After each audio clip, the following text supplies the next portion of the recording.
Well, Shepard, I have to apologize to the audience for a slightly late start. I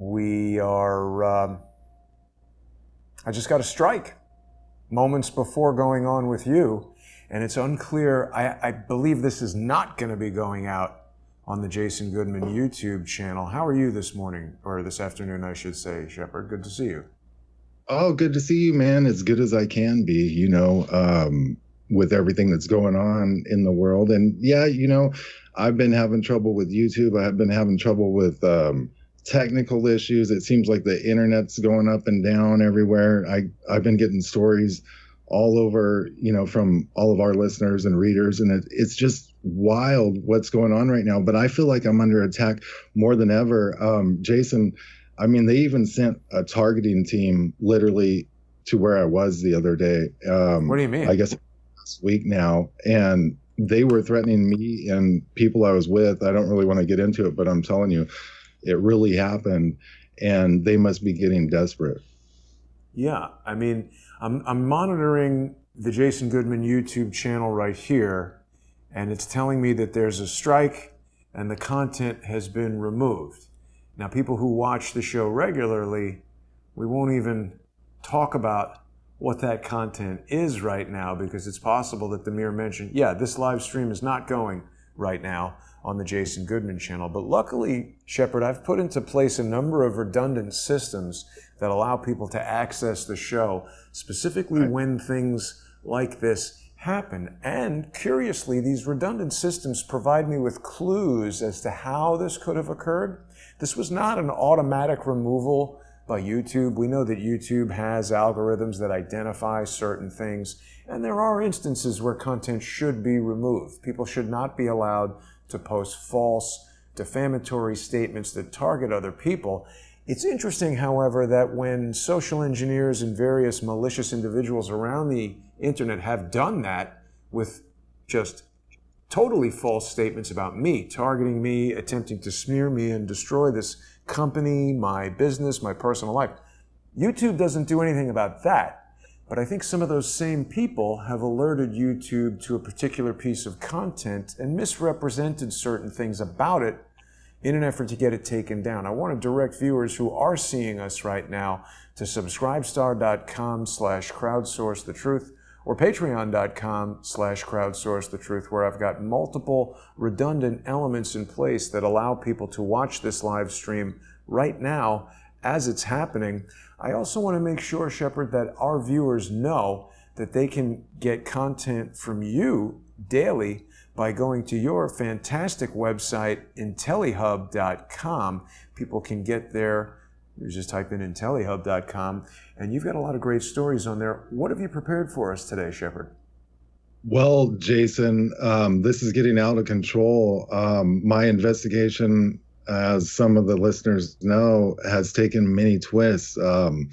I started out investigating COVID-19. The next thing you know, I found out there were a lot of links with this COVID-19 to certain groups. I was talking about how the COVID death map is controlled by the Johns Hopkins University, and so are near-Earth asteroids through this project DART. And I went down. The asteroids are also, that data is controlled by Johns Hopkins? Yes, actually the program, the double asteroid redirection test, the actual kinetic impactor program that they have to mitigate asteroids is headed up by the Johns Hopkins University. Wow. So there's a lot of connections. But so that led me down this path that ended up, where I got a hold of these government documents, whitehouse.gov, international working group papers where they formed bodies, and they said, look, in June of 2018, they said, this is going to get bad. There's all these asteroids. We talked about this on your show. I kept saying these lockdowns are for something else. I was basically the first person I was saying, no one was saying this. I was saying these lockdowns are going to go on for years. I was saying how they're going to lift them, put them back, lift them, put them back incrementally. This isn't going to end. and talking about the possibility of a natural disaster or a celestial object that's moving into our solar system that's affecting space weather, the sun, and possibly flinging asteroids into the planet now and stuff like that. But so I do all that. And then I started my radio show up and got all that going, and I was kind of sidetracked, but I got back into investigating things, and I started investigating COVID again. And basically is what we uncovered on my show. I mean, the information I have to this date, a quick way to explain it is, and, we talked about this on your show, Jason, because, John Colin was on and he brought the flu numbers, and we were talking how it was abnormally high flu and all this. So basically is what I found out is, there's the normal coronavirus. It exists. That's about it. This new thing is called COVID. It's some kind of operational name. I now almost have proof of that. So there's a lot of evidence that goes back to Fauci, Gates, and others, and we'll get into that. But this COVID, I was speculating, was some kind of operation that was allowing the military to be rolled out worldwide and put into place, possibly due to some kind of calamity that was coming, the eruption of Yellowstone super volcano, or asteroid impacts, or the passing of Planet X, which is going to cause a disruption and perturb things if that's the case. And they've openly admitted planets are moving into our solar system. So just things could be happening. The sun's changing, stuff like that. But I feel like they're all over these disasters. I'm seeing this in their papers. So I go and I research COVID again, and we get whistleblowers on the show, and they're calling in from everywhere, but out of the medical industry, and they're saying, look, they're shoving these ventilators down people's throats and they're dying from that. They had anxiety. That's about it. Then they're logging every single death as COVID, and they're hyperinflating the numbers, and they're causing panic in the media. And then they got the mask issue and the lockdowns, and then they're doing all these unconstitutional things right now. And we talked about on your show how, what's the real reason for this lockdown? Because it's not COVID, basically. And so I get back into this actual COVID investigation, and then I come across this World at Risk annual report on global preparedness for health emergencies. And this is the Global Preparedness Monitoring Board. Now, Dr. Fauci is on this board. Now, also on this board is some other key players like Dr. George F. Gao. He's the Director General of the Chinese Center for Disease Control and Prevention, People's Republic of China. Wait a minute, that guy was part of Event 201, wasn't he? Yes, exactly. It's all going to dovetail. You're going to see this. Now, Dr. Chris Elias, he's president of the Global Development Program for Bill and Melinda Gates Foundation. Yeah, he was also there. One, right? It's all these characters that are all part of this thing. Now, it gets even crazier. We'll talk about it later, and I'll get into it more. But basically, I get a hold of this thing, a World at Risk annual report on global preparedness for health emergencies. Now, this is a Global Preparedness Monitoring Board. Fauci's on this. Now, it's like they're doing this top-down fire cell approach, globalist master plan, which basically reveals in this white paper, this is insanity. Are you ready for this? Yeah. Total insanity. It reveals in this paper that a natural disaster, quote, natural disaster or biological release may be on the way. Now, listen to this. COVID, like I've always been saying, is a cover for something else. They are not doing this just because of COVID. They're also not doing this just to usher in the New World Order. Now, they're not letting a good crisis go to waste, and they've ramped everything up full on, and they're going Rockefeller lockstep in the whole 9 yards. But there's new information I obtained. I've got it at Intellihub.com. The article is called Dr. Fauci, Bill Gates, Others Profiteering from World-Scale Respiratory Illness Racketeering Scheme. New information obtained by Intellihub reveals that Dr. Anthony Fauci is listed on the board of directors of the Global Preparedness Monitoring Board, and appears to be involved in a mammoth worldwide racketeering network scheme. Wow. In which a prefabricated and deliberately contrived health crisis has been used as a means to lock down and suppress human activity worldwide, while allowing the perpetrators of the dastardly, multifaceted, and multi-pronged agenda to loot the proverbial coffers of the people and government, simultaneously paving the way for a new world order police state, basically. Now, wait a minute, Shepard, where is that language coming from? You're reading it from this report? No, that's I actually wrote that. You're no, Intellihub. Wow. Yeah, we're going to get into some quotes in this report, and you're going to start seeing this, and it's going to get weird. So the GPMB is comprised of experts from non-governmental organizations, academic institutions, national governments, and multilateral agencies. This is in the article, Jason, titled Dr. Fauci, Bill Gates, Others, Profiteering from World-Scale Respiratory Illness. It's down there a little way, maybe around there somewhere. And it says, experts from non-governmental organizations, academic institutions, national governments, and multilateral agencies, including the World Health Organization and the World Bank Group, respectively. The board's main purpose within itself is to urge political action. Now, quote, multilateral agencies. Now, to no surprise, the board has ties to just about anything and everything that's COVID-19 related, including the purported pandemic itself, which seems to be nothing more than a tool that is being used to further control the populace. In a nutshell, the board works independently of all parties, including its conveners, to provide the most frank assessments and recommendations possible, as the agency's annual report states. Now, this separation of the board and the conveners basically acts as a buffer. It provides a degree of legal protection to all those involved. So there's clever verbiage within this board's latest annual report titled A World at Risk Annual Report on Global Health Preparedness Emergencies. And basically in it, it says, the findings, interpretations, conclusions, and opinions expressed in this report and by board members represent their views and only not those of the organizations or co-conveners. So they have all their bases covered. But this is what the document that the whole world is working off of. And this is brought on by the World Bank and the World Health Organization.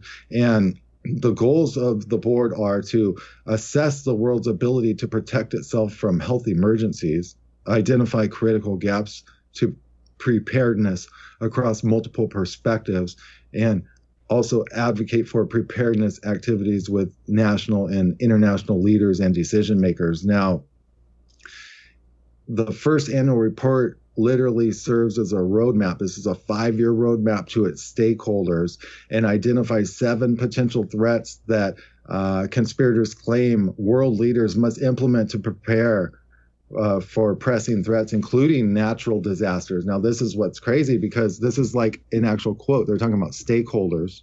And then in actual quote, they're talking about they must implement to prepare for pressing threats and then natural disasters. Now, right out of the paper, this is coming out of their paper, it says the board analyzed evidence, commissioned 7 review papers that explore the challenges of preparedness through various lenses, governance and coordination, country preparedness capabilities, research and development, financing, enhancing community engagement and trust, in preparing for managing the fallout of high impact respiratory pathogen pandemics, and lessons learned and persistent gaps revealed by recent outbreaks of Ebola virus, disease in Africa. The board has drawn on these papers and other data to identify areas where preparedness efforts are working and where they are faltering. So basically, this board is set up. They're using it as a tool to get this out to everyone. Now, they talk about in this, now this is in the world at risk document right here. It says future reports will monitor progress on preparedness for other types of health emergencies, such as those caused by natural disasters. Now, why the stockpile of ventilators? Why are the masks available on every street corner in America and worldwide now? Why are masks required, even though the CDC admits the general public doesn't even need to wear them? All of this dovetails with intel that I got back in 2014, where they may be prepping for the eruption of a supervolcano, but with all that, they actually had contracts with foreign governments, including Argentina and Brazil and others, and for tens of billions of dollars. I mean, actually like hundreds of billions of dollars in total. And, are they going to displace this population? Like, what's going on? So then there's the Kodak moment where I'm sitting there, I'm writing this article, and I'm thinking, okay, I just remember Bill Gates and Melinda Gates smiling really big, and they had these real diabolic looking smirks on their faces, and they were basically they were saying, well, I guess this thing wasn't that bad this time, but next time, it's going to be bad or something like that, and they're kind of like, and they're just like, they look like little demon beasts, but these 7 urgent actions to prepare the world for health emergencies that comes out of this. So this is how they're doing this. So these 7 urgent actions outlined by this board that Fauci's on, and these other guys from Event 201 and the Bill Gates and all that. So their actions are: these heads of government must commit and invest. Countries and organizations must lead by example. All countries must build strong systems. Countries, donors, and multilateral institutions must be prepared for the worst. Keep in mind, we know COVID's like not really going around like they say. No.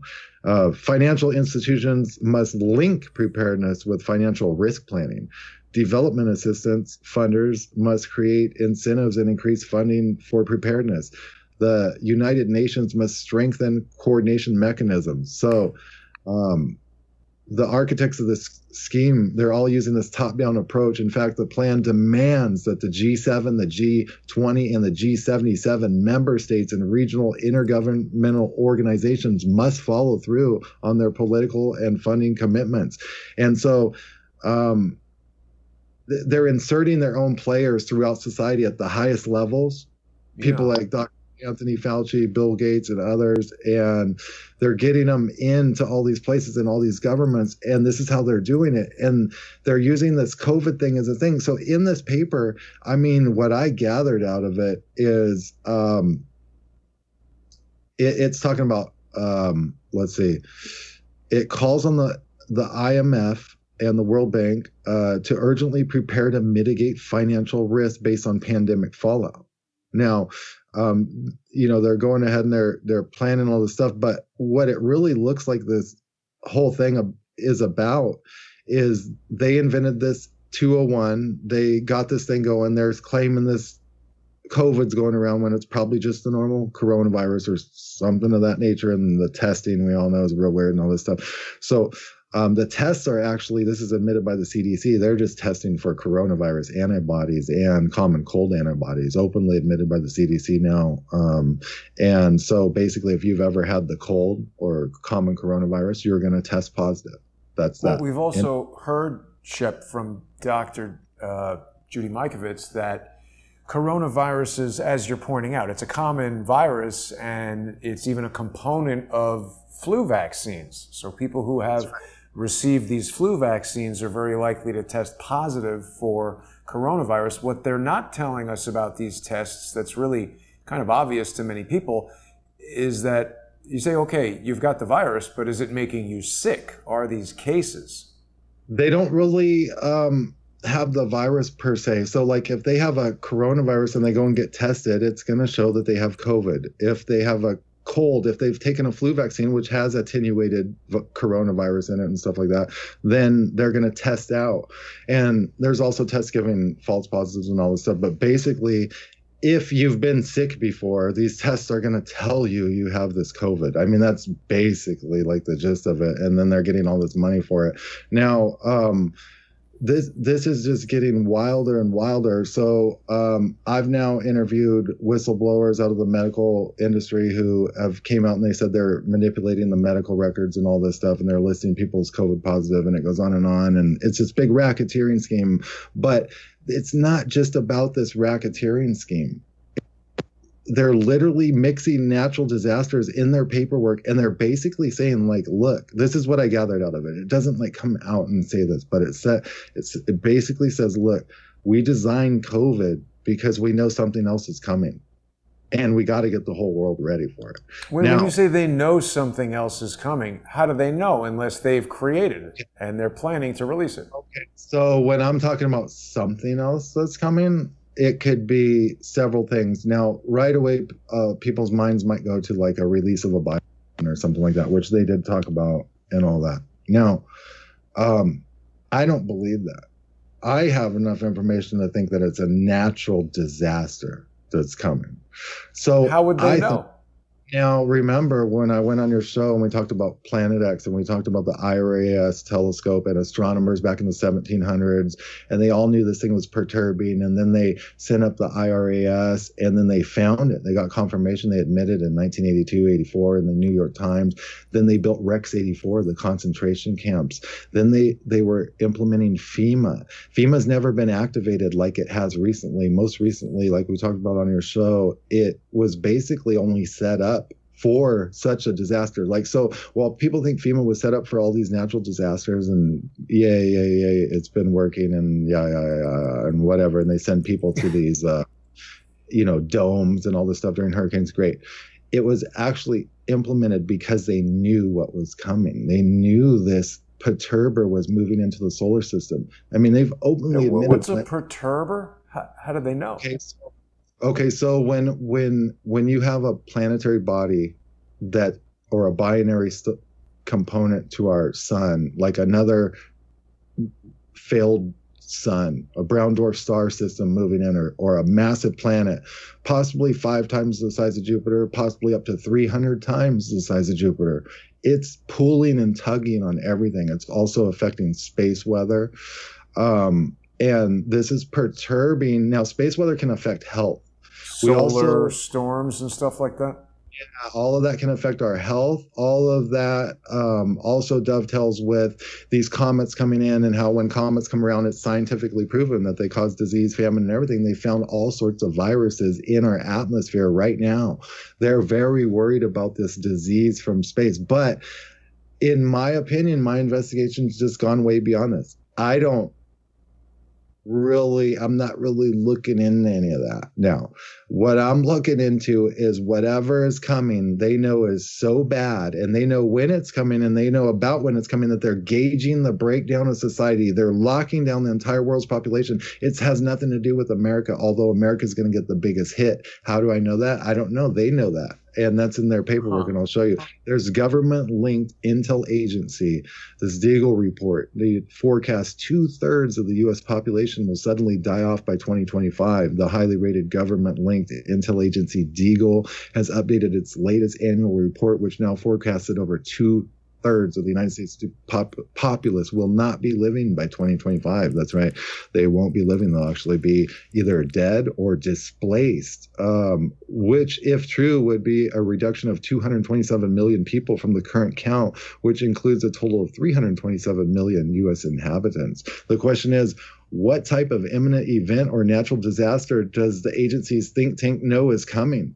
Based on a list of the agency's clients and partners, it's safe to say that something is likely headed our way. Look at the list for yourself. So they're in with like the National Security Agency, Stratfor, the World Bank, United Nations, NATO, Organization for Economic Cooperation and Development, the OSCE, and the Russian Defense Procurement Agency. By the way, the Russians already built underground bases for their people, and so did China. They're putting up signs right now telling people, get ready to get into your underground bases that we built for you. And this Deagle report comes out and it's saying, hey, look, this population is going to drop on a world scale. I included our interview from last time in this article, but it's on a world scale, things are looking rather grim. Deagle forecasts an 18.2% drop in world's population by 2025. That's a reduction of about 500 million people worldwide. Wow. Coincides with Georgia Guidestones. So with the forecasted 69.5% reduction in the U.S. population by 25 versus the forecast 18.2% drop worldwide, it seems as if the United States may be heading into a shitstorm of some type. Now, technical terminology. So when you look at this, you scroll down in this article a little past that, Jason, and there's a map, and it shows the 100-mile band around the United States. It also shows the coastlines. This is where 2/3 of the U.S. population lives. Magically, that matches that number. Magically, that matches that number. Now, they're talking about these asteroids. When they come in, they can cause waves 400 feet high. There's also the potential of retrolock with Earth when a passing planetary body or celestial object such as Planet X or a big planet passes, which people think has happened many times. Actually, there's CIA paperwork pretty much leading on and proving this, but they went in and took cross sections of the Earth. They found out that there was major solar activity and all sorts of stuff going on every single time or pretty much every single time or every other time this planet possibly and potentially passes, that's documented all throughout history and every civilization throughout history as passing and causing disruptions. So they think there will be a crustal displacement, and the crust shifts within minutes or hours all at once. They have evidence of this. The CIA was so talking what does that mean? That sounds like earthquakes. Shift coming. If this planet passes super close this time, I'm not saying it's coming and I'm not saying it's happening, but it pretty much all signs are pointing to this. All the information is pointing to this at this point. If it is, when it's like a cycle. It looks like throughout history, if you look at it, when this thing comes closer, it's like a 13-month inbound period and a 13-month outbound period that has extreme. This is when you're noticing extreme. This is like the flood of Noah. This is like the flood out of the Bible, the great flood. Things happen. Things can move. When this thing gets super close, it might put Earth in retrolock for a couple days and actually slip the crust. What is retrolock? Yeah, where it basically almost holds the Earth with it still for several days or maybe a 24-hour period while things still. Yeah. And this is really well documented. In fact, the CIA is talking about it. I mean, I could get into it more, but what is interesting about all this is this 2/3 of this population that Deagle is forecasting, which all the elites read. And now we've got Bill Gates and Fauci's plan, their whole master plan that basically says COVID was created as a cover to get the whole world going. I mean, it doesn't come right out and say this, but this is what I get out of it. It's created and they made this whole apparatus because they know disasters are coming. Now, the only kind of disasters they can know are coming. They can't really predict the eruption of a Yellowstone supervolcano or anything like that, but they can if they know this planet's coming in, because they know the cycle of this planet through history, documented history, which they went and raided in Iraq and Sumer and all sorts of stuff. Now, wait. Now, what was that thing in Iraq? It was something in Iraq about Planet X, right? Okay, yeah, Operation Planet X, the incursion into Iraq during Desert Storm. It is called Operation Planet X, and they went in and they basically raided the Baghdad Museum and other places that had these Sumerian cylinder sills, and that was going to give them that was going to confirm everything they knew with their satellites as this thing was moving in. Now, there's a whistleblower called in. She's risking her whole job to do this. She called into my show. The Shepard Ambellas Show airs 5 to 7 p.m. Eastern, Monday through Friday weekdays on the Shepard Ambellas YouTube channel, and it's nationally syndicated on iHeartRadio, and you can find it on all podcast platforms. But this disaster might be coming because this Department of Interior employee called in, and her name's Becca. She called into the Shepard Ambellas Show last Friday to let the listeners know that a new and complex emergency notification system has been put into place and is being tested department-wide. According to the caller, the system is able to send alert text messages to department employees' phones and emails in a robust fashion. I work for the Department of the Interior.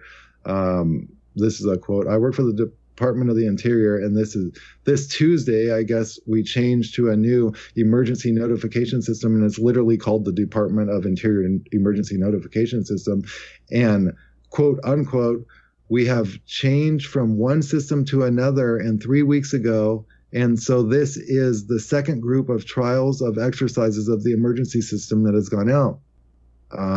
Then she went on to say, to me, that's obvious. It's not coincidence. I followed everything for years now, but right now it seems like things are speeding up. They are making sure that everybody has access to it, and it's way over the top, she says.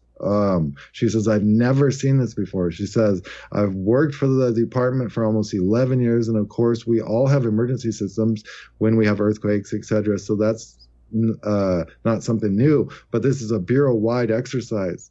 She explained that the department employees are now all stuck in the second lockdown. She predicted the second lockdown that they're going into now. She already told me about this. And then she said all this weird stuff's going on in the background. Like there's all of these data calls that are going out of the Department of Interior. And they've been asked to send it all to DC when it comes to appropriations funding, which out of 11 years we've never had to fit every little detail of every little thing we're spending on.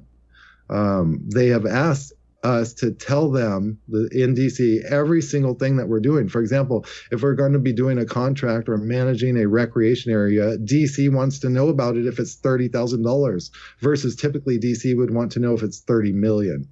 Everything has been done verbally from the top down. All of this information has come from the top management to regionals to management to us. Not a single damn thing in writing has come out. Now, she basically said, Shep, you're right. There's a natural disaster coming. They're shutting this thing down. She doesn't even think they're going to open it back up. She thinks they're closing out the government and the Department of Interior. Now, how can they close out the government? What do you mean? This continuity of government thing you told us about before? So bad they're kind of closed. They know that the shit might get wiped out. I don't know. You remember how we talked about General O'Shaughnessy bunkering down and all that? You know, that was the continuity of government thing. You remember that? Okay.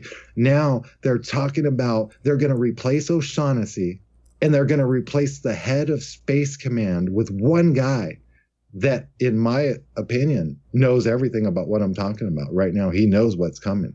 And that's how they're going to keep it compartmentalized. They might drop Trump and replace him with this guy because FEMA's really running the show right now. I kind of talked about it on your show, but when they had the 50 governors declare a certain way, this all goes back to that very specific Stafford Act activation of FEMA to give them the authority to suspend everything, go in the COG like we are, continuity of government. Now we got federal bankers coming out and they're the new COVID authority. Yeah. Well, let's talk about that for a second because you've got an article on Intellihub.com. I think it just came up this morning, right? About this guy, Neil. What's the article there that we're talking about? Neil Kashkari. He's the president of the Minneapolis Federal Reserve Bank, and he's the former assistant secretary of Treasury for the financial stability under both the Bush and Obama administration. Now, this Neil Kashkari, pivotal in the TARP. And he was working with Hank Paulson. I did a little bit of cursory looking into this guy. He's an interesting fellow. I don't know if you're aware, but he's married. His wife is his second wife. I was looking into her, and she was quite interesting. There's a lot of connections to where is it that his second wife is spoken about? Anyway, sorry, keep telling us about him, and I'll look for this. Deep State New World Order player. Absolutely. And Kashkari, he says the only way to save American lives now from COVID-19, this is the president of Minneapolis Federal Reserve Bank, the only way to save lives now from COVID is to fully lock down the entire nation and its inhabitants. That's right. So he says that's the only way we're really going to have a real robust economic recovery. And this is what he said on Face the Nation. Otherwise, we're going to have flare-ups, lockdowns, and a very halting recovery with many more job losses and many more bankruptcies for an extended period of time, unfortunately. And then he goes on to say, if we don't do that, We just have this raging virus spreading throughout the country with flare-ups and local lockdowns for the next year or two. Now, remember, I'm the only guy in the media that was telling people the lockdowns were going to go on for years. And I said this in February-ish. All right. Yeah, so you said it right away when it started, and I was reluctant, but I'm believing you now. No, I mean, I was analyzing this coming out of China, and I think I was already went on a show, and I was like, man, they might try this here, and they might not lift them. And let's talk about China for a second, because wait a minute, I want to point out a couple things to you here about our friend Neil, whatever his name is, from the Federal Reserve there in Minneapolis. So the point that I had found, just in looking at this public information about the guy that's posted on Wikipedia, his ex-wife is Meenal Jaishankar, and he's a Hindu guy. He's from India, and I have many friends from India, nothing against India. He's married in a traditional North Indian Hindu ceremony, which I've attended weddings like that in Chicago, which is interesting for viewers of David Hawkins. And his wife supported him through his time at the Wharton Business School while she was an engineer Shepard at Lockheed Martin. So that's very interesting. He's remarried now to a second wife who is Christine Ong, and she is an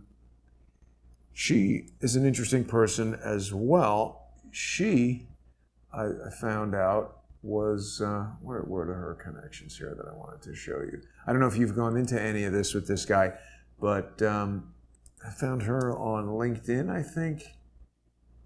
She's the senior manager for this thing called CWT. She's worked for Bloomberg, which we know that Mike Bloomberg is a globalist puke. She's been working for Bloomberg for a long, long time. She's a reporter. She's from China. Went to Columbia University. This is what I wanted to look at. The East-West Center. What do you know about this East-West Center, Shep? That name's come up before, but I haven't really got into it ever. Yeah. Do you know anything about it? I don't, but like you're saying, it's come up before with some questionable people. The symbol is reminiscent of other things we've looked at with Bishop Gators, and this just, I don't know, this kind of generic name, it just strikes me as kind of like a great place for the CIA to be recruiting, people. And absolutely. This guy's total deep state. Kashkari. So, he's a Republican Federal Reserve banker, but, he wishes to secure another stimulus package. Now, this is what's crazy. So this guy, imagine, he literally says, this is his philosophy. Well, actually, it's whoever's telling him all this stuff. So it's probably his philosophy. But basically, they're saying, lock it all down, bankrupt all Americans, shut all their businesses down, tell them they can't go out of their house, and that's somehow going to save the economy. But in a weird sense, he's right, because they're actually going to give them trillions of dollars. That's right. And he knows it. And so they're going to get this other bailout. But Jason, this is going to be the last and final bailout that the United States ever sees. Why do you say that? Because everybody's going to be killed by this national disaster? I just feel like it. I can see this fire sale-like behavior. I see their documents. I'm reading their white papers, and it just looks like it. Whatever's coming may start ramping up so hard. So look, it's hard to gauge, but I was calling all these events like almost to the day before. I put like a little bit of thought into this, but something's coming. We're in a period right now that's things could potentially happen in the next 6 weeks, but I feel like after that, in between, from then till the end of the year is going to be really weird. But it's almost like they're just expecting a total blowout of everything, because that's what they're basically letting all that happen. They're trying to put robots in all the Walmarts and everything. They basically know what's coming. Now, Trump extended the National Guard to where they can respond to the the end of the year now till December 31st. So he's put a memorandum out on Monday, which expands the use of the National Guard, authorizing guardsmen to respond to COVID-19, while at the same time allowing for the What does that mean? How are guardsmen responding to COVID-19? Well, and the facilitation of economic recovery in the United States. And I put, i.e., as society breakdowns, more and more National Guardmen will be seen on the streets. So the carefully crafted memo, it goes on to it's addressed to the Secretary of Defense and the Secretary of Homeland Security, and it uses the Stafford Act again, Section 502 of Title 32 of the U.S. Remind us what that is, the Stafford Act? Well, I'm not an expert on it. I was at one time, but basically I've forgotten about it because I had so much information go through my mind. But This was the president used also to enact FEMA and the state of emergency and COG and all this. So this is all working hand in hand with this coming disaster that they're knowing about. Now, they have this carefully crafted memo. It's coming out and it says that there's going to be hot spots and things are going to reemerge, but it's like prepping everything for military on the streets, but it's also prepping for total imminent economic collapse, essentially. Now, this is where it gets really weird. So you know how they had the Event 201 towards the end of last year? Yeah. And I now told you how there's a body over and above everything that it looks like the World Bank's running and the World Health Organization and all the players involved. And that's how they're running out this COVID op. And the COVID op goes through the G20, the G7, the G77, all these. And then they've salted up their members in every government and they've put their people in place and they're running this program. That's why you're seeing this all worldwide. Now, it's not about COVID. It's not about the racketeering. Now, this is a fire sale and they're going to not let a good crisis go to waste. But before all this pandemic or anything, I now have evidence that the U.S. government knew about all this and was even going to get crazier with it. So they now have an executive order. I found we had Roy Potter on and he was talking about it and I looked it up and it says executive order on modernizing influenza vaccines in the United States to promote national security and public health. But the thing is this was September 19th of 2019. So in September 2019, by the authority vested in me as president by the Constitution and laws of the U.S., including 301, Title 3, anyways, it goes on to say that, vaccination is the most effective defense against influenza, despite recommendations by the CDC that nearly every American should receive influenza vaccine. However, seasonal influenza vaccine levels in the United States have currently reached only about 45% of the CDC goals.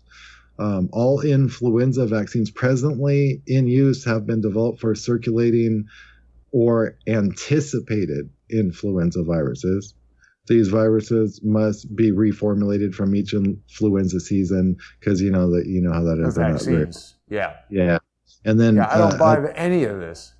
No. So additional research is needed to But then this executive order goes on to say how the current domestic enterprise for manufacturing influenza vaccines has critical shortcomings. Most influenza vaccines are made from chicken eggs and all this stuff. And then it says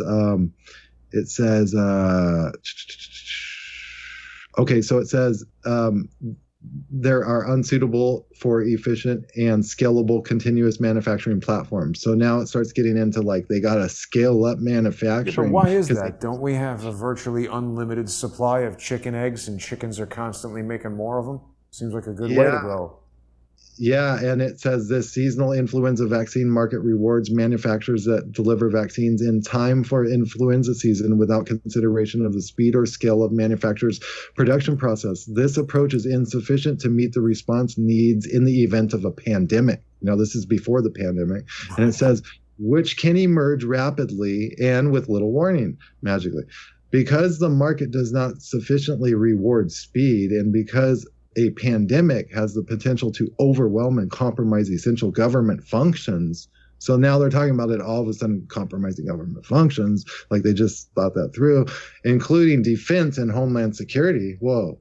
The government must take action to promote faster and more scalable manufacturing platforms. So when Trump came out in like February or March and he's talking about scaling up vaccine production, having GM do all, they already had this in the works. Well, ventilators is what he had GM doing. Now, with them, they didn't use these ventilators. And yeah, someone could have profited off the ventilators and they could have added them to the stockpile. But remember what I was saying all along, they had these trauma hospitals set up. We know John Colin came out and said, look, they rolled them up the next day after the asteroids converged. Remember?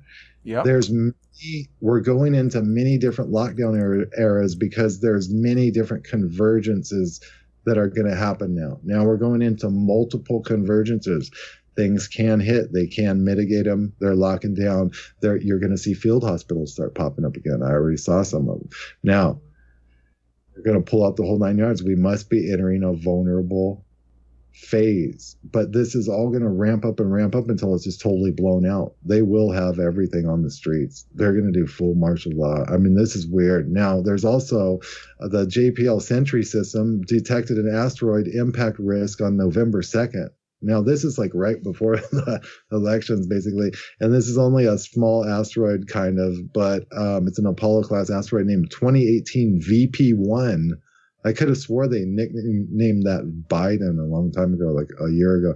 But this is what's weird about this is only one of 29 objects. There's only 29 of these objects listed by NASA's Jet Propulsion Laboratory Center for Near-Earth Object Studies as having, this thing has a 1 in 204, 1 in 240, just a straight up 1 in 240 chance of colliding with Earth on November 2nd. Wow. How do they calculate that? That seems like better odds than winning the lottery, which somebody does every day.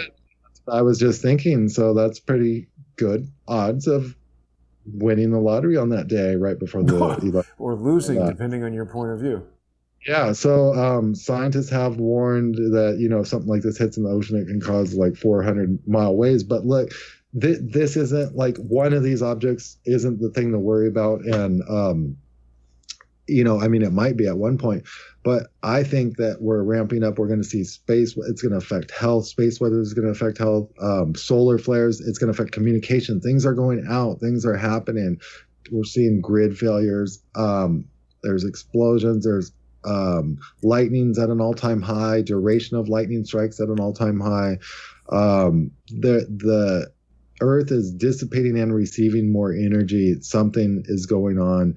They all know it. All signs point to, when I see in their white, they're basically now relating that they laid out a whole COVID scheme worldwide, and yeah, they're going to profiteer off of it and make all this money as it happens, but they're basically just setting up the world for a natural disaster. It actually goes back to Ronald Reagan's speech, which he gave when he said that a disaster, after they sent up the IRAS telescope in 1982 and they already discovered what was coming, he gave this speech, the world will come together when there's a threat from space. That's exactly what it was. In June 2018, they put together the White House mitigation plan. They made international working groups. They started working on this. The asteroids started moving in. Look, there's asteroids now. There was 5 passed the other day. They didn't even know about it till they passed. I mean, this is getting insane. Now Alex Jones is talking about the asteroids. Huh. You mean as a result of hearing you talk about it, or what? Right. What do you think? Absolutely. Yeah, and he's linking it now. He didn't really get into it. He just gave I don't know what you call it, like a line leader to bait, because he's like kind of just saying like this can happen. But now, as how he did it is he was talking about all of his continuity of government information, and I think he comes out a little late on this stuff because Intellihub, how I come out. And I just do it, but little leery. So but now he's realizing all this information I got on this, and that like you and Colin have put together too on these shows that we've done, is all coming to a head, but it's dovetailing with all the continuity of government information. And I think that's the realization he's coming to right now. So it's a small 6.5-foot wide asteroid. However, it's moving with such tremendous speed that the force or the kinetic energy or whatever it is, if it were to hit, will be so tremendous it would have worldwide impact. Isn't that right? Well, and I don't know if they're expecting debris with something like that. It's weird that this is listed. I find this very bizarre. They're only listing, I don't know. I know we're moving in. I know something's coming. I don't, it's a natural type disaster. Something's coming. Now, there's only one other possibility that, my friend David Wilson was speculating about. Now, the only other thing that could prompt the government to do any of this and world governments is something to this effect. Like COVID gives everyone terminal cancer like within 1 year or 3 years or something like that. What now, do you mean? So, and we know that's probably not gonna, going on. I mean, Jerome Corsi speculated about some AIDS stuff. I mean, I'm not gonna rule that out. Also, these tests, actually, what's scary, this is actually scary, actually. Now, these tests, they're actually testing for the binding proteins in AIDS. Well, I think what you're talking about is Jerome Corsi early on had identified this Indian study talking about the uncanny similarities of unique glycoprotein inserts in COVID-19. It was published in this medical journal that was promptly forced to retract it. This is very similar to a situation that was described to us by Dr. Judy Mikovits when she published something that was unfavorable to Fauci's agenda. She was basically marginalized and forced to take the stuff down. So it says that the paper's been withdrawn, and that's certainly a reason for the casual observer to dismiss it. But it raised a number of points that are difficult to explain, like how did these inserts get there? Dr. Mikovits told us, Shep, that it's possible when they grow these viruses in the process of vaccine research, they're growing these viruses on living cells, simian tissue, bat tissue, whatever it might be. And the target virus, in this case, COVID-19, coronavirus, that's present. They're deliberately doing stuff with that. But there are also viruses that are indigenous to that species. So by creating a vaccine where you're growing the virus on bat cells, you could be introducing bat viruses into humans that our immune systems are not capable of defending us against. And actually, the bat virus may be more dangerous to the recipient of the vaccine than the virus they're being inoculated against. Now, so it's possible that, everyone that's been infected with COVID could incubate later or something and get AIDS or something. So what is scary about this, and I'm not really trying to investigate the COVID thing because I kind of just think it's just a straight up cover operation for this natural disaster that's coming. But it's scary when I find out the tests actually test for these proteins that are in AIDS. Now, so they're actually going around basically testing people for AIDS and they're getting positive results. What do you mean? Like a lot of people have AIDS and don't know it? So the tests... How could they not know? Doesn't AIDS cause you to basically have a catastrophic health collapse in pretty short order? Well, okay, so this is what's scary. And I mean, perhaps they're finding these glycoproteins that are a component of HIV. You got glycoproteins that they found that Corsi was talking about. But now if I literally found out that these tests are testing for that. Now, that's a little concerning in a weird way. Why? Because, well, if you've invented a test that tests for these AIDS-like proteins, then do you believe that, then do the people behind this test believe that this AIDS-like thing can be incubating within this COVID and it's going to drop on people like in a year or two? Do you see what I'm saying? Like what? Like it's kind of odd that they're testing for those proteins, but also the tests are just testing for coronavirus antibodies and common cold. So it's very suspicious. suspicious. But like, I'm not going down that route right now with my investigation, just because I think that I can see how the government's positioning, and I got whistleblower intel, and it's just like they're just like shutting this thing down. Like, they think something's on the way, and I mean, unless this thing's going to activate AIDS and just kill everyone. Well, so wait a minute. We've got some comments coming in. First of all, I think a lot of people are wondering if you mean human immunovirus, the virus that leads to acquired immune deficiency syndrome. I don't think you can detect. That's right. So there's from what I understand, those kind of like those proteins that are involved in that bind things, but they're involved with the immune deficiency virus. They're also, and I'm not an expert on this and I haven't really got into it, but like, people should probably go check into this. The tests are actually testing for that, which means in a way they're kind of testing for AIDS, and people are getting positive results. Now, they're testing for HIV, you mean? But let's be careful about that. Yeah, exactly. Yeah, exactly. Yeah. Sorry. Well, it's interesting. I mean, certainly it lends some amount of credibility to this study out of India where, I mean, if they know that COVID has these glycoproteins, then testing for the glycoproteins seems like a pretty sensible way to test for COVID. So but why are they denying the veracity of this paper if they're testing for those right? So this has me split. Now, right here, I'm split on this.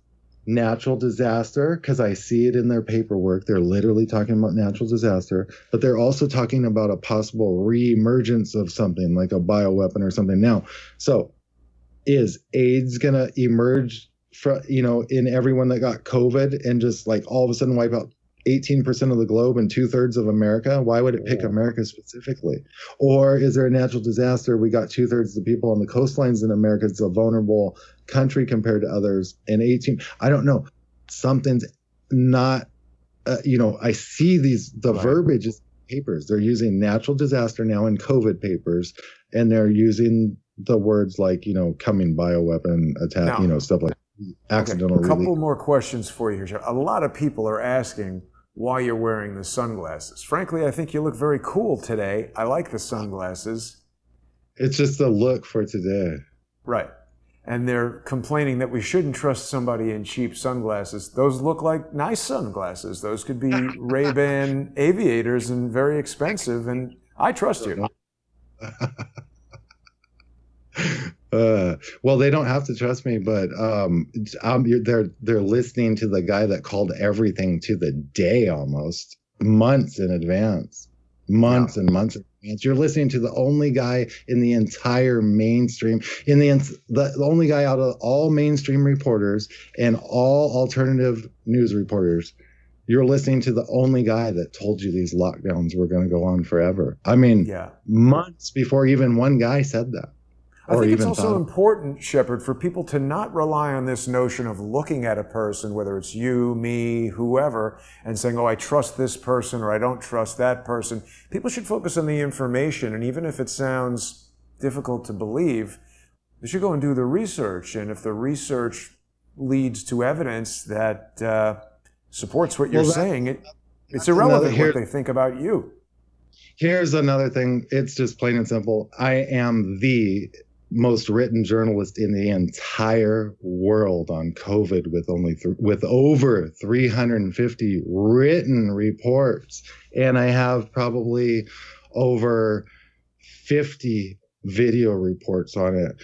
I'm literally the most written journalist in the entire world. Now, you can go read anyone else if you want and believe them. I don't care. I mean, it's up to these people. They can go check it. Right. Robert says, mic drop. And I agree with that. I do want to remind people, if they appreciate this information, they should go to intellihub.com/contact/donate. You can also just go to intellihub.com and tap on the donate tab up here. You can support Shepard and his reporting at Intellihub through PayPal, and I think it's a great way to do that. We're getting close to the end of our hour here, Shepard. This is a lot of information for people to absorb. Anything else you want to cover before we wrap up today? Just like when I say I'm the most written journalist in the world on this, I am, and it's all provable. And if you want to believe the lady at the mainstream news that's reading off a teleprompter that checked into this for 10 minutes, or Right. do you want to believe the guy at the New York Times that wrote one article about it that checked into it for like a day, or do you want to talk to or listen to and read what the guy who's been reporting on this from day one, 16 and 18 hours a day. I do this. I read their white papers before I even eat breakfast. I wake up at 4 o'clock and I eat breakfast at 2 p.m. because I'm Whoa. busy reading their white papers every day. It's what I do. In and out. Intellihub.com. Obviously support my work. You're doing good work, Jason. And, people need to really listen to people like Crowdsource the Truth, John Colin, Shepard Ambellas, because these clowns in the media probably have at the most 20 hours into this. So, Yeah. you Well, the other important point to keep in mind, Shepard, is that when you're talking about these major news outlets like the New York Times and CNN, I mean, these are multi-million and multi-billion-dollar operations that are supported by corporate advertising, that are trying to sell people stuff, including some of the pharmaceutical companies that are behind these vaccines. So, presuming that the things that you're raising are accurate and correct, this is going to be stuff that the vaccine manufacturers, the pharmaceutical companies, the giant military industrial contractors, including companies that produce consumer products, things like General Electric. A lot of people don't necessarily realize the tentacles these giant corporations have, and they exert their control by paying some of the very same journalists that you're talking about. So the journalists themselves may not even know that they are disseminating a message that has an agenda that comports to that of these giant corporations. When people support news reporting coming from places like Intellihub.com and Crowdsource the Truth, it's their sponsorship that supports this. So without them, we wouldn't be doing it. And this is one of the ways that I personally have, I strive to guarantee that people can know that when they support Crowdsource the Truth, it's their interest that I have in mind. I mean, I'm just a guy like everybody else watching, as are you. So I do hope that people will go to Intellihub.com, check all these things that Shepard is saying, look into them yourself. And by all means, of course, financially support Intellihub.com. You can find the link right there on the home page. Last words, Shepard, before we close it out. Well, just you and I both don't do this to be seen and heard. We're literally dedicating our lives. Look, I had a targeting team show up over here. I'm not even joking. I mean, it's getting pretty real, people. So, what, you got a handful of people doing this? Why, people can go watch the mainstream. I just laid it out. The guy that works for the mainstream, he's doing his whole family thing. He's got to drive to work. He gets to work. They give him a teleprompter. He reads it. I'm literally waking up within 5 minutes. I'm reading white papers. I don't eat breakfast till 2 p.m.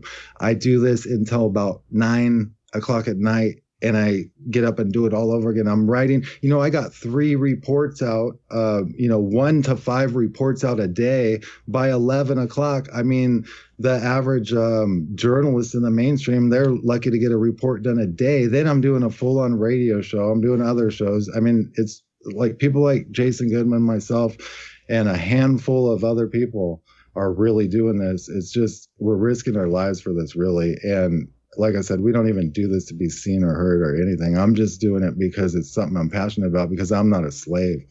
Yeah. And, I haven't spoken about this just yet, but only a few days ago, I received another, what appears to be a direct threat from someone alleging to be a former CIA agent of what probably is going to be another lawsuit. So, I mean, they love these threats. They love these fake lawsuits, but it's a major pain in the ass. It occupies a lot of time, a lot of opportunity cost. Training and targeting. It's how they do it. And they'll break the alternative media until just a few corporate people are left and they control the whole narrative. That's why it's important to support Crowdsource the Truth and Intellihub. Thank you very much, Shepard, and thanks to everybody who's been watching us today. I will be back in just a short while. Shepard, we're going to have one of the most amazing alternative news mashups in the history of alternative news. I have not publicly announced it before right now, but Bill Clinton is going to be shaken in his depends when Charles Ortel interviews Larry Nichols coming up at 4 p.m. on Charles Ortel is Closing In. So I hope people will join us. You know, it's not going to be seen, unfortunately, on the Jason Goodman YouTube channel, 100 and almost 14,000 viewers strong, but people can go to subscribestar.com/crowdsourcethetruth or patreon.com/crowdsourcethetruth. Become a sponsor and you're going to be able to enjoy those live streams. You can, of course, also go to Crowdsource the Truth 2 on YouTube. Don't forget to subscribe to the Shepard Ambellas channel on YouTube. You can hear his radio show there, and you can see all the videos that Shepard produces. Shepard, thanks so much for joining me again. It's always great having you on the show. We'll get you back real soon. I certainly hope you're wrong about all this, but you've got... You too again. I mean, I hope I'm wrong. I mean, I was hoping I was wrong last time. And then we found out John Collin came in and said, look, there was that convergence of asteroids, you know, and then I said, look, it's not over yet. You probably remember that. I said, look, this is going to continue. Now we're in lockdown after lockdown. They're going to keep it going. They're going to break the American people. About the time you see a total blowout of society, this natural disaster must be getting super close. Wow. I mean, that's the only my assessment of it. I don't know. We're going to keep our eyes on that. I hope people will share this video around, because anytime the social engineers attempt to shut it down, and this is an operation coming from social engineers, because you notice we're still here on YouTube on Crowdsource the Truth 2. So they're obviously focusing their attention on preventing me from getting this information out wide. I hope our viewers will help us do that. Shepard, I'll speak to you soon, and I'll see everybody at 4 o'clock. Thanks for watching. Thanks.